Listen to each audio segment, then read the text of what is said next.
Hi everyone, welcome to ओकुल IAS. My name is Shivangi and आज के लेक्चर में हम लोग इंटरनेशनल रिलेशन है उसे डिस्कस करने जा रहे हैं। अगर मैं अपने बारे में बताऊं तो I have done my BTech from the इक्वेटिव university. After that I start preparing for the civil services. BTech basically मैंने आईटी स्ट्रीम से किया है, उसके बाद में सिविल सर्विस की प्रिपरेशन स्टार्ट करने लग गए। सिविल सर्विस कैरियर के बारे में अगर मैं बताऊं तो 3 times I have clear my PT examination. मतलब प्रीलिम्स मैंने 3 बार क्लियर किया है, जिसमें 1 time I appear for interview. 1 time मैंने इंटरव्यू भी दिया है। तो it is little bit information about me.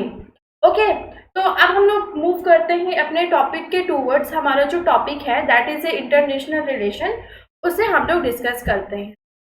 अगर इंटरनेशनल रिलेशन की बात करें, जिसे आईआर भी कहा जाता है, तो क्या होता है कि ये एक साइंटिफिक स्टडी है जो भी इंटरेक्शन होता है सोवरेन स्टेट के बीच में। सोवरेन स्टेट की बात करें, सोवरेन स्टेट का क्या मतलब होता है और इंटरेक्शन का क्या मतलब है। तो देखो, जो ये वर्ड है, तो ये वर्ड जो है सेवरल स्टेट का बना हुआ है, ठीक है ना। वर्ड में कई सारे सेवरल स्टेट पाए जाते हैं, कई सारे कंटिनेंट है, जैसे कि यूरोपियन पार्ट हो गया, एशिया हो गया, ठीक है ना। तो कई सारे कंटिनेंट भी है और उसमें कई सारे स्टेट भी पाए जाते हैं। अब ये स्टेट क्या होता है कि आइसोलेशन में तो रह नहीं सकते हैं। कोई भी स्टेट जो है आइसोलेशन में तो रह नहीं सकता। तो वो स्टेट क्या करते हैं, ये एक दूसरे से, सपोज इंडिया और यूएस एक दूसरे से इंटरैक्ट कर रहे हैं, और भी सेवरल स्टेट है वो एक दूसरे से इंटरैक्ट कर रहे हैं। तो इनके बीच का जो इंटरेक्शन होता है और इंटरेक्शन से रिलेटेड जो भी एक्टिविटीज होती हैं, एक्टिविटीज जैसे कि वार हो गया, ठीक है ना, दो कंट्रीज के बीच में जो भी डिप्लोमेटिक पॉलिसी होगी, उनकी जो भी डिप्लोमेसी है, उनके बीच अगर कोई ट्रेड भी हो रहा है और जो भी फॉरेन पॉलिसी है, इनके बीच से जिस तरीके से हो रहा है और जो भी रिलेशन है, तो उनके उसको हम लोग क्या है, इंटरनेशनल रिलेशन में हम लोग उसको रीड करते हैं। और ये आता है बेसिकली इंटरनेशनल रिलेशन में ही।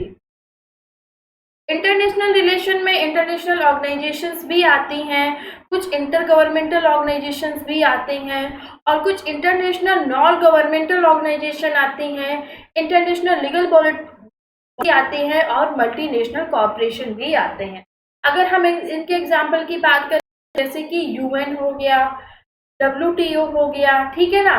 उसके बाद अगर हम बात करें तो आरईसीपी हो गया, ठीक है ना। उसके बाद क्या होता है, बहुत सारे जैसे कि जो सीएचओ हो गया, कई सारे जो यहाँ पर क्या होते हैं कि इंटरनेशनल ऑर्गेनाइजेशंस भी हैं, उसको भी स्टैब्लिश किया जाता है।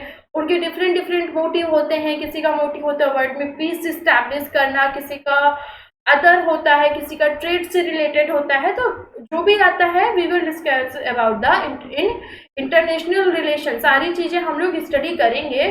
कुछ हम लोग बेसिक पॉइंट भी देखेंगे और उसके बाद देखेंगे कि इंटरनेशनल रिलेशन वर्क कैसे करता है। अगर हम इंडिया की बात करें, जैसे कि हम लोगों ने देखा कि क्या होते हैं, जो कंट्रीज होती हैं, जो स्टेट होते हैं, वो एक दूसरे से क्या होते हैं, इंटरैक्ट करते हैं। अगर हम इंडिया की बात करें तो इंडिया में सिर्फ एशियन टाइम से और मिडिवल टाइम तक की बात करें तो यहाँ पर क्या थे कि फॉरेन इन्वेडर आते थे और बाहर की कंट्रीज जो हैं, इंडिया जो है, अगर इसके हम पास्ट की बात करें तो पास्ट से रिलेटेड अभी तक क्या है, प्रेजेंट तक भी लोग इंटरैक्ट करते थे। अगर हम फॉर एग्जांपल एंशियंट की बात करें तो एंशियंट टाइम पे जैसे कि आर्यंस आए थे, उनका इन्वेशन हुआ था। देन उसके बाद अगर हम मिडिवल टाइम की बात करें तो मिडिवल पीरियड्स में मुगल्स आए थे, और भी हालांकि बहुत सारे आए थे। देन उसके बाद अगर हम मॉडर्न टाइम की बात करें, मुगल्स तो आए थे, मॉडर्न से मिडिवल मॉडर्न टाइम में बात करें तो यहाँ पर हम लोग देखते हैं यूरोपियन कंट्रीज से लोग आते हैं, ब्रिटिशर्स, पोर्टुगीज, डच, ये सारे इंडिया में आते हैं। और अभी भी इंडिया क्या है, फॉरेन कंट्रीज से इंटरैक्ट करता है और फॉरेन कंट्रीज भी इंडिया से इंटरैक्ट करते हैं। तो ये कुछ ओवरव्यू था इंटरनेशनल रिलेशन से रिलेटेड। ओके, अब बात करते हैं कि कुछ इंटरनेशनल रिलेशन से जो कुछ उससे रिलेटेड कुछ बेसिक कॉन्सेप्ट है, उसे हम लोग देखते हैं। जो बेसिक कुछ टर्म्स हैं जो कि यूज किया जाता है। The first one is alliance. Alliance का मतलब क्या होता है कि वन कंट्री जो है ये प्रपोज करती है अलायंस को दूसरे कंट्री पे। ये एक तरीके का रिटन एग्रीमेंट होता है, और ये जो एग्रीमेंट होता है ये बेसिकली एक अम्ब्रेला स्कीम होता है सिक्योरिटी और प्रोटेक्शन के लिए। और अलायंस जो है ये दो या दो से ज़्यादा कंट्री के बीच में भी किया जा सकता है। और अलायंस जो है ये हमेशा ही पावरफुल नेशन के द्वारा प्रपोज किया जाता है, और इसमें कई सारे जो कम्युनिटी का जो कल्चर है और रिलीजन है ये भी इम्पैक्ट करता है। तो ये था जो बेसिक टर्म था अलायंस के बारे में। नेक्स्ट क्या आता है, स्ट्रैटेजिक पार्टनरशिप। स्ट्रैटेजिक पार्टनरशिप ये बेसिकली दो कंट्रीज के बीच में होती है और ये अलायंस के बिलो होती है। इसमें सिक्योरिटी का जो अम्ब्रेला है, मतलब अम्ब्रेला इन द सेंस क्या होता है, अम्ब्रेला का बेसिकली जब बारिश होती है तो क्या करता है, वो हमें सेव करता है ना रेन से। तो यहाँ पर अम्ब्रेला का मतलब क्या है, यहाँ पर अगर हम अम्ब्रेला की बात करें तो यहाँ पे जैसे कि सिक्योरिटी से हो जाता है, ठीक है ना, इसी के अंदर प्रोटेक्शन हो गया, ठीक है, इसके अंदर मान लो कि क्या हो सकता है, इसी के अंदर ट्रेड भी हो गया। तो मतलब यहाँ पर देखते हैं ना कई सारी चीज़ें आ जाती हैं और जिसका बेसिक ब्रांच एक ही होता है। तो अम्ब्रेला का मतलब क्या है कि कई सारी चीज़ें जो है प्रोटेक्ट हो जाएगी एक स्कीम के थ्रू, मतलब मल्टीपल अप्रोच रहती है। इसमें क्या होता है कि जो स्ट्रैटेजिक पार्टनरशिप होता है यहाँ पर जो सिक्योरिटी का अम्ब्रेला है उसकी नीड नहीं होती है। यहाँ पर जो भी मेंबर कंट्रीज होती हैं या फिर जिनके बीच भी स्ट्रैटेजिक पार्टनरशिप होता है तो उनके पास एबिलिटी होती है कि वो अपने आप को सेव कर सकते हैं और उनकी कॉमन वैल्यू होती है। इसमें मल्टी डायमेंशनल अप्रोच भी रहती है, जैसे कि डिफेंस से रिलेटेड हो सकता है, एजुकेशन से रिलेटेड हो सकता है, कल्चर से रिलेटेड हो सकता है, इंफ्रास्ट्रक्चर से रिलेटेड हो सकता है। ये इस पे बेसिस पे पार्टनरशिप इसमें किया जाता है। अगर हम एग्जाम्पल की बात करें तो जैसे कि इंडिया और जापान के बीच में जॉइंट नॉवल एक्सरसाइज हो रही है। जॉइंट नॉवल एक्सरसाइज में क्या है कि दोनों ही देश की जो मिलिट्री है, जो दोनों ही देश के वो क्या है, वो आपस में एक दूसरे से प्रैक्टिस कर रही हैं, आपस से एक दूसरे से सीख रही हैं। और ये बेसिकली किस लिए है कि जो इलीगल फिशिंग है उनका प्रिवेंशन किया जा सके। इसके अलावा इंडिया की और भी बहुत सारी कंट्रीज के साथ स्ट्रैटेजिक पार्टनरशिप है, आगे हम लोग उसको भी देखेंगे। नेक्स्ट क्या है, नेक्स्ट जो टर्म आता है that is a geopolitics. Geopolitics की बात करें तो यहाँ पर क्या है कि अगर मान लो कोई भी कंट्री है उसका जियोग्राफिकल स्ट्रक्चर क्या किस तरीके से फॉरेन पॉलिसी को इम्पैक्ट कर रहा है, उसका क्या क्या रोल है, that's come under the geopolitics. Geographical जो फैक्टर है ये एक बेसिकली रिटन फॉर्म में होता है। एग्जाम्पल की बात करें जैसे कि चाबहार पोर्ट हो गया। ये चाबहार जो पोर्ट है ये एक पोर्ट है और ट्रांसिट हब है जितने भी सेंट्रल एशिया के ट्रेड हैं उनके लिए, जिसमें से ईरान, अफगानिस्तान, पाकिस्तान और इंडिया आते हैं। अब चाबहार पोर्ट की बात करें तो ये किस तरीके से फॉरेन पॉलिसी में इम्पैक्ट करता है। सपोज डेट कि ये कहाँ पर है, ये एक चाबहार पोर्ट है, यहाँ पर सपोज डेट चाबहार पोर्ट जो है यहाँ पर बना है, ठीक है ना। यहाँ पर कंट्रीज जैसे कि ईरान हो गया और अफगानिस्तान, यहाँ पर क्या है, इंडिया है और पाकिस्तान हो गया। तो यहाँ से क्या है कि ये एक रोड बना है। अब यहाँ पे रोड में एक कंट्री जो है यहाँ पे अपने गुड्स को ट्रांसफर कर रही है, तो एक वे है। तो ये अगर सपोज डेट इंडिया है तो अपने गुड्स को ये पाकिस्तान में भी ट्रांसफर कर सकती है, ईरान में भी कर सकती है, अफगानिस्तान में भी कर सकती है। अफगानिस्तान से गुड्स जो है इंडिया में आ सकते हैं, ईरान से। इस तरीके से ये क्या है कि जो वहाँ का जो जियोग्राफिकल फैक्टर है वो फॉरेन पॉलिसी में काफ़ी इंपॉर्टेंट रोल प्ले कर रहा है। तो इस तरीके से इस पॉलिसी को क्या कहते हैं, जो पॉलिटिक्स कहते हैं। अब क्या है कि रिसोर्स से रिलेटेड कुछ फॉरेन पॉलिसीज हो सकती हैं। अब सपोज डेट अगर हम इसको एग्जांपल से समझने की कोशिश करेंगे, जैसे कि अगर हम बात करें सपोज डेट इंडिया है, ठीक है ना, और यहाँ पर क्या हो गई, सऊदी अरेबिया, ठीक है ना। अब इंडिया में मान लेते हैं कि यहाँ पर जो कॉटन है उसका रिसोर्स बहुत ज़्यादा है और सऊदी अरेबिया मान लो फेमस है ऑयल के लिए, ठीक है। अब क्या हुआ कि इंडिया को ऑयल चाहिए और सऊदी अरेबिया को कॉटन चाहिए। अब इंडिया में ऑयल की कमी है, यहाँ पर कॉटन की कमी है, तो इंडिया क्या करेगा, ये सऊदी अरेबिया से ऑयल ले लेगा, ये सऊदी अरेबिया से कुछ ऑयल ले लेगा और सऊदी अरेबिया क्या करेगा, इंडिया से कुछ कॉटन करेगी। तो बेसिकली क्या है कि इंडिया ने क्या किया है, इसने ऑयल का इंपोर्ट किया और कॉटन को एक्सपोर्ट किया, ठीक है ना। Same thing with Saudi Arabia. तो यहाँ पर क्या हुआ कि रिसोर्स से रिलेटेड दो कंट्रीज क्या हुई, इंटरैक्ट, दो कंट्रीज के बीच में इंटरैक्शन हुआ, दोनों कंट्रीज इंटरैक्ट हुई, ठीक है ना। और अपने ही दोनों ने ही अपने रिसोर्स को क्या किया, एक्सचेंज किया, जिससे दोनों को ही फायदा हुआ। अगर हम इसमें एग्जाम्पल की बात करें, कुछ कंट्रीज की बात करें जो जैसे कि मिडिल एशिया हो गई, गल्फ ऑफ सऊदी अरेबिया हो गई, ये एक अपना पॉलिटिकल इम्पोर्टेंस रखती है क्योंकि यहाँ पर जो ऑयल के रिसोर्स हैं ये काफ़ी ज़्यादा पाए जाते हैं।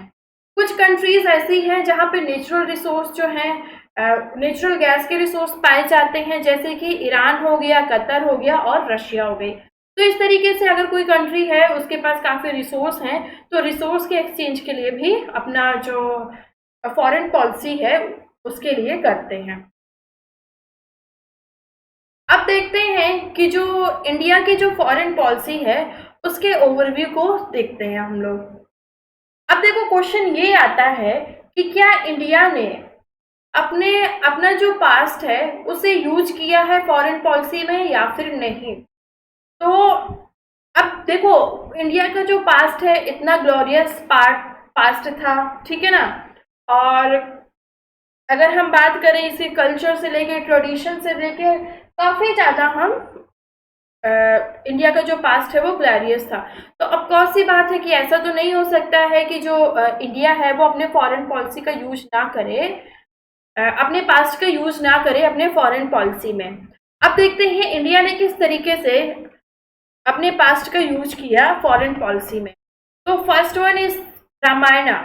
रामायणा से क्या होता है हम लोग देखते हैं, ये रामायण को किस तरीके से इंडिया ने अपनी फॉरेन पॉलिसी में यूज किया। अब इसमें क्या होता है कि जो एक कंट्री का डिप्लोमेट है ना, जैसे कि सपोज डेट यहाँ पर क्या हुआ, इंडिया है, यहाँ पर पाकिस्तान है, तो यहाँ के जो डिप्लोमेट हो गए ये मिस्टर ए हो गए। तो यहाँ पर डिप्लोमेट क्या करते हैं, ये अपना ओपिनियन अदर कंट्री को देते हैं। जैसे कि मिस्टर ए है, ये इंडिया के डिप्लोमेट हैं और इन्होंने पाकिस्तान को अपना ओपिनियन दिया कि आप टेररिज्म है उसको मत इंक्रीज कीजिए। अब ये सेम थिंग कब हुई थी, ये रामायण के टाइम पे हुई थी, क्योंकि रामायण में हनुमान जी श्रीलंका गए थे और उन्होंने क्या किया था, उन्होंने वहां पर रावण को एडवाइस दी थी कि वो क्या करे, सीता माता को सुरक्षित भगवान राम के चरणों में आ जाए। तो ज़्यादा रामायण हम लोग नहीं देखेंगे, बट ये हम लोग इससे सीख सकते हैं कि हाँ, हनुमान जी जो हैं वो रामायण में इस तरीके से एज ए डिप्लोमेट वो श्रीलंका गए थे। ओके, तो इस तरीके से जो इंडिया है वो फॉरेन पॉलिसी में अपने पास्ट का यूज कर रही है। नेक्स्ट क्या टर्म आता है, नेक्स्ट टर्म आता है अर्थशास्त्र। अर्थशास्त्र क्या है, ये रियलिज्म की थ्योरी को बताता है। Realism means that is self interest. इस थ्योरी को बेसिकली इंदिरा गांधी जी ने यूज किया था। जब हम लोग इसके फेज देखेंगे किस तरीके से फॉरेन पॉलिसी किया है, हम लोग उसमें डीपली इस चीज को पढ़ेंगे। तो यहाँ पर अर्थशास्त्र में ये बताया है कि one should be selfish to exist. अगर हमें एग्जिस्ट करना है तो हमें सेल्फिश होना चाहिए। इसमें एग्जाम्पल ये भी दिया गया, ये भी बताया गया कि हमारा जो इमीडिएट नेबर होता है वो हमारा कौन होता है, एनिमी होता है, और नेबर का जो एनिमी होता है वो हमारा हमेशा बेस्ट फ्रेंड होना चाहिए, जिससे कि आप अपनी जो एनिमी है उस पर अपना कंट्रोल रख सके और उसकी एक्टिविटीज़ हैं उसको देख सके, उसमें अपनी आई जो है आप रख सकते हैं, मतलब उसको देख सकते हैं। तो ये बेसिकली अर्थशास्त्र में बताया गया। तो अर्थशास्त्र में जो बताया गया था इंडिया ने कब यूज किया, अगर हम उसके एग्जाम्पल की बात करें तो जो इंडो और अफगानिस्तान का जो रिलेशन है इसमें यूज किया जा रहा है। क्योंकि देखो अब इंडिया और पाकिस्तान के बीच में फाइट तो होती है, पाकिस्तान इतना टेररिज्म इंक्रीज कर रहा है। अब पाकिस्तान का पड़ोसी क्या है, अफगानिस्तान। तो अफगानिस्तान से इंडिया के रिलेशन अच्छे हैं। अगर इंडिया जो है, इंडिया का ट्रेड अफगानिस्तान में हो रहा है तो रूट तो पाकिस्तान से ही जाएगा ना। तो यहाँ से क्या है कि जो पाक की एक्टिविटीज है, पाकिस्तान के जो एक्टिविटीज हैं, वहां पर भी इंडिया जो है अपना देख सकता है, उसको देख रेख कर सकता है और उसकी एक्टिविटीज पे अपना कंट्रोल कर सकता है, जिस तरीके से कि वो टेररिज्म जो है उसको इंक्रीज ना करे। ओके, तो ये था पास्ट के बारे में कि किस तरीके से अपने पास्ट का इंडिया ने यूज किया अपने फॉरेन पॉलिसी में। नेक्स्ट देखते हैं कि इंडिया की जो फॉरेन पॉलिसी थी वो किस तरीके से थी। तो वो सिंस इंडिपेंडेंस से लेके अगर हम अभी तक की बात करें तो इंडिया की जो फॉरेन पॉलिसी है इसको 6 फेज पे डिवाइड किया गया। पहले फेज की बात करें तो पहला फेज जो था 1947 से लेके 62 तक रहा। ये बेसिकली ऑप्टिमिस्टिक और नॉन एनलाइटमेंट का फेज था। इसमें क्या था कि जो वर्ड था ये बेसिकली पूरा जो वर्ड था ये बाईपोलर में डिवाइडेड था। बाईपोलर में डिवाइडेड था इन द सेंस कि जो रशिया था, इस टाइम पे जो रशिया था ये कम्युनिस्ट की डिमांड कर रहा था। रशिया किसकी डिमांड कर रहा था? रशिया जो है ये कम्युनिस्ट की डिमांड कर रहा था। और उसी टाइम जो यूएस है, यूएस बेसिकली सॉरी अमेरिका, इसको अमेरिका कहा जाता है। अमेरिका बेसिकली कैपिटलिस्ट की डिमांड कर रही थी, अपना जो कैपिटलिस्ट है उसकी डिमांड कर रही थी। तो इंडिया जो है इस टाइम में क्योंकि इंडिया जो है वो इंडिपेंडेंस उसने पाई थी, तो इंडिया जो है एक न्यू बॉर्न नेशन के रूप में आया था। और इंडिया ने किसको सपोर्ट किया? इंडिया ने ना कैपिटलिस्ट की थ्योरी को सपोर्ट किया, ना कम्युनिस्ट की थ्योरी को सपोर्ट किया, बल्कि इंडिया जो है एक अपनी जो एक आइडियोलॉजिकल थ्योरी है उसको लेकर आया। उस टाइम नेहरू जी क्या हुए, उन्होंने अपनी एक जो आइडियोलॉजिकल थ्योरी है उसको उन्होंने वो लेके आए और इसके लिए उन्होंने क्या किया, नॉन एनलाइटमेंट मूवमेंट जो है उसको मेंटेन किया, या फिर नॉन एनलाइटमेंट मूवमेंट को जिसे नाम भी बोला जाता है उसको इस्टेब्लिश किया। उस टाइम पे कंट्रीज ने उनका सपोर्ट नहीं किया था, बट बाद में इसका बहुत ज़्यादा सपोर्ट किया गया और इंडिया जो है एज ए लीडिंग ग्रुप बन के बाद में आया था। तो हम लोग जब पूरा फर्स्ट फेज के बारे में देखेंगे तब इसको और भी अच्छे से पढ़ेंगे। सेकेंड फेज क्या आता है? सेकेंड फेज आता है 1962 से लेके 71 के बीच में। ये डिकेड था रियलिज्म एंड रिकवरी का, क्योंकि यहाँ पर क्या हुआ, नेहरू जी की डेथ भी हो गई थी, इंडो पाक वार भी हुआ था। तो किस तरीके से यहाँ पर रियलिज्म थ्योरी मतलब कि जैसे कि अर्थशास्त्र है उसका यूज किया गया और जो भी इकोनॉमी थी उसको भी रिकवर किया गया। थर्ड फेज बेसिकली ये इंडिया का जो रीजनल एसर्शन था इसके बारे में था। और थर्ड फेज जो था 1971 से लेके 1991 तक। फोर्थ फेज था। फोर्थ फेज में क्या हुआ, यहाँ पे इंडिया बैलेंसिंग पावर नहीं आया था। एक्चुअली में यहाँ पे जो इंडिया ने अपनी जो इकोनॉमी है, यहाँ पे इकोनॉमी काफ़ी इम्पैक्ट कर थी, तो इकोनॉमिकली इंडिया ने अपने आप को सिक्योर किया था। तो फोर्थ फेज जो है 1991 से 98 में आया था और यहाँ पर इकोनॉमिक स्टेबिलिटी या फिर जो इकोनॉमी है उसको इंडिया ने सिक्योर किया था। फोर्थ फेज था, इसमें क्या बोलते हैं हम लोग देखेंगे किस तरीके से इकोनॉमी को इंडिया ने सिक्योर किया था। फोर्थ फेज जो है 1998 से लेके 2013 के ड्यूरेशन में था। यहाँ पर इंडिया जो है एज ए बैलेंसिंग पावर ने अपनी फॉरेन पॉलिसी में एक्ट किया और इंडिया जो है एज ए बैलेंसिंग पावर उभर कर आया। नेक्स्ट क्या था, जो सिक्स फेज था।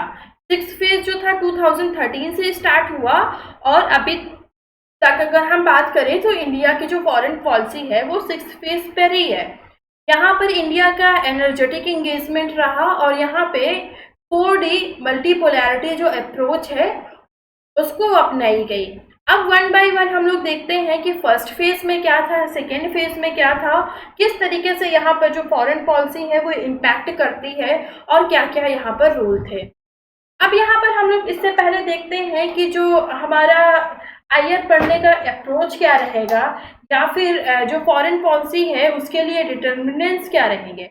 तो देखो, कोई भी जो फॉरेन पॉलिसी है उसके लिए डिटर्मिनेंट्स क्या होता है, द फर्स्ट इज डोमेस्टिक, दूसरा क्या होता है सिस्टमैटिक अप्रोच, और फिर तीसरा क्या होता है इंडिविजुअल। अब यहाँ पर डोमेस्टिक की बात करें तो डोमेस्टिक पे हम लोग देखेंगे कि जो स्टेट है उसका कैरेक्टर क्या है। यहाँ पर बेसिकली स्टेट का कैरेक्टर के बारे में देखा जाता है, ठीक है ना। स्टेट का कैरेक्टर जैसे कि स्टेट जो है मतलब वो जो कंट्री है इकोनॉमिकली कितना स्ट्रांग है, उसका कल्चर क्या है, ठीक है ना, और उसका जो जियोग्राफिकल स्ट्रक्चर जो है, तो डोमेस्टिक में ये सारी चीजें आती हैं। देन उसके बाद क्या होता है सिस्टमैटिक अप्रोच देखते हैं, ठीक है ना। तो अगर हम सिस्टमैटिक की बात करें तो सिस्टमैटिक में क्या हुआ था कि यहाँ पर जैसे कि वर्ड जो है बाइपोलर में जैसे कि डिवाइडेड था। यहाँ पर अगर कोई स्टेट अपनी मान लो कि दो कंट्रीज है उसमें स्टेट किसको फॉलो करता है, किसकी बात मानता है, तो that is a systematic approach. Individual की बात करें तो इंडिविजुअल जैसे कि मान लो कि जो नेहरू जी थे उनकी दूसरी अप्रोच थी, फिर जब इंदिरा गांधी आई तो उन्होंने रिलिज्म की थ्योरी को अपनाया, ठीक है ना। वैसे ही जो अदर कंट्रीज होती हैं जैसे कि नेपाल के जो प्राइम मिनिस्टर थे उनकी अदर अप्रोच थी, अभी जो प्राइम मिनिस्टर है उनकी अदर अप्रोच है। तो किस तरीके से जो इंडिविजुअल वहाँ पे क्या है इंडिविजुअल वहाँ पे रूल कर रहा है, तो उसकी भी जो चॉइस होती है वर्क करने की टेंडेंसी है तो वो भी फॉरेन पॉलिसी को डिटरमाइन करती है। तो ये बेसिकली कुछ अप्रोच होती हैं फॉरेन पॉलिसी के लिए। तो ये था कुछ basic concept about international relation. Next lecture में हम लोग 1 बाय 1 जितने भी फेज हैं को डिस्कस करेंगे और क्या क्या चीज़ें इसमें हुई थी। तो थैंक यू सो मच।